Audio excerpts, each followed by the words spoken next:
Have you ever stood in the middle of a city, surrounded by noise, chaos, and hope, just trying to make a living? That was Bonface Kariuki on June 17, 2025. A 22-year-old masked vendor, not a protester, not a rioter, just a young man trying to survive in a city full of uncertainty. And yet on that day, he was shot in the head at close range by a Kenyan police officer. He did not die immediately. He fought. Machines kept his heart beating. His family clung to hope. But on June 30th, Bonface was gone forever. Kufahamisha wa Kenya, Bonface hatuko naye. Saa 9:15 tumepigiwa simu tukaambiwa Bonface amepumzika. Kwa hivyo tuko hapa kama familia tukiwaambia wa Kenya Bonface ameaga dunia. Today we tell the truth, the whole truth, the story of a boy who sold masks and paid with his life. Bonface Kariuki Mwangi was born in Murang'a County in a small village in Kangema. His family wasn't rich, but they were close. His father, Jonah Kariuki, is still alive. His mother, Susan Njeri, raised him with discipline and grace.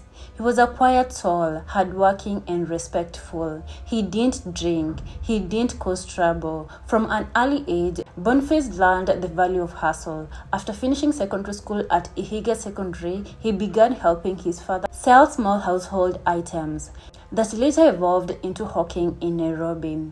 During the COVID-19 pandemic, he pivoted to selling surgical masks. By 2024, that small hustle had become his daily bread. Bonface was only 22 years old, a whole life ahead, a dream to someday own a wholesale shop, a promise to support his siblings. It was a cold Tuesday. Protesters were erupting in Nairobi over the mysterious death of blogger Albert Ojwang in police custody. But Bonface wasn't protesting. He was doing what he always did, selling. He stood near Moi Avenue with a plastic bag full of masks, shouting, "Mask 5 bob, protect your eyes and your lungs." Then without warning, chaos exploded. Police officers were pushing crowds back. Tear gas was filling the air. And then it happened. Bonface was confronted by police. He wasn't holding a weapon. He wasn't shouting. He tried to walk away, but one of the officers lifted his gun and fired. Shot at close range, in the head. He collapsed instantly, but he wasn't dead, not yet. Good Samaritans rushed to help. They carried him, bleeding and unconscious, through the confusion. He was taken to Kenyatta National Hospital's emergency ward. Doctors acted fast. They performed emergency brain surgery. They extracted 2 fragments of bullets from his head. 2 others were too deep to remove. He was placed in the ICU, hooked to machines, tubes, and monitors. And there he lay between life and death. For 12 days, his family watched. They prayed, they begged. His father Jonah said, "I saw a heartbeat. I had hope. I refused to believe my son will not come back to me." But deep inside, they knew. Doctors later declared him brain dead. Bonface couldn't speak, couldn't move, but his heart still beating. Received a call at around midnight. It was at around 12:47 midnight from the hospital itself. They needed to have a brief with us, and we have already received the brief. We have been told what is happening, and the reality of the things, what is happening is that Bonface Mwangi Kariuki is confirmed to be brain dead. Machines were keeping him alive. His hospital bill, over 3.6 million Kenyan shillings. His parents couldn't afford it.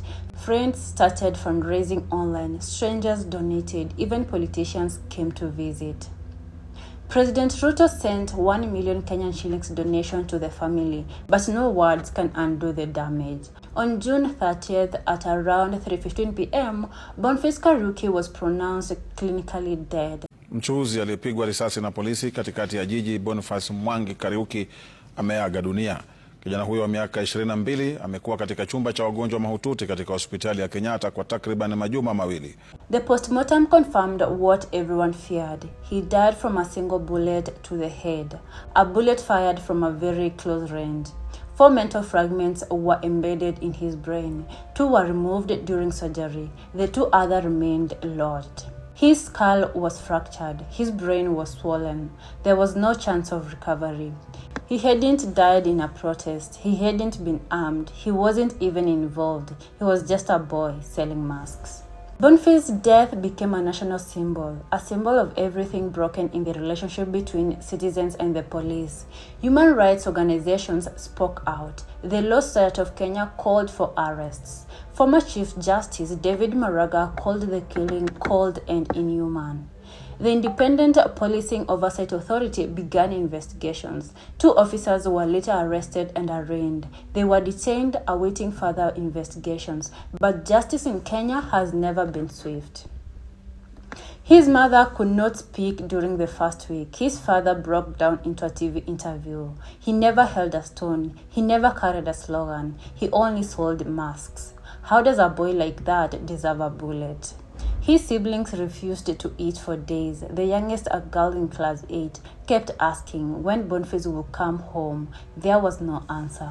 A candlelight vigil was held at the exact spot Bonface was shot. Mourners lit candles, placed white roses, chanted his name, sang protest hymns. But police arrived again and tear-gassed the mourners. Even in death, Bonface was not left in peace.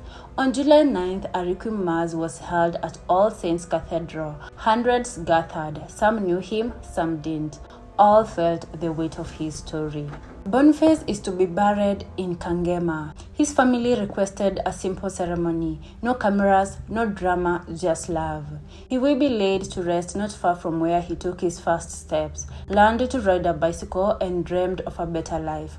Bonface's name now lives in memorials, on placards, and on hashtags. Hashtag Justice for Bonface.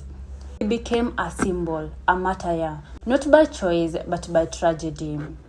So we ask, when will Kenya stop bleeding its youth? When will the price of justice not be paid in blood? How many Bonface must die before we reform the system? Bonface Kariuki was not a hero. He didn't seek fame. He didn't ask to be a symbol. He just wanted to live, to eat, to help his family. He sold masks, but he never made it home. May his death not be in vain. May his name haunt every seat of power until justice is no longer delayed. Rest in power, Bonface. We remember you. That the DPP has instituted the charge of murder against Clincy Baraza Masinde.